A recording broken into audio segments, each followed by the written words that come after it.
राज जीवा महाल आल्या.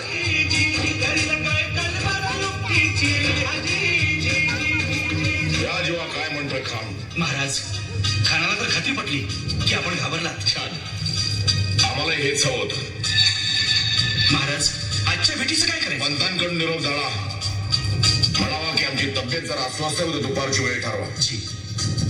त्याला वाटू दे की भीतीपोटी आम्ही त्याला भेटायचं टाळतोय. जशी खानाच्या भेटीसाठी महाराजांना एक शानदार शामियाना उभारला होता.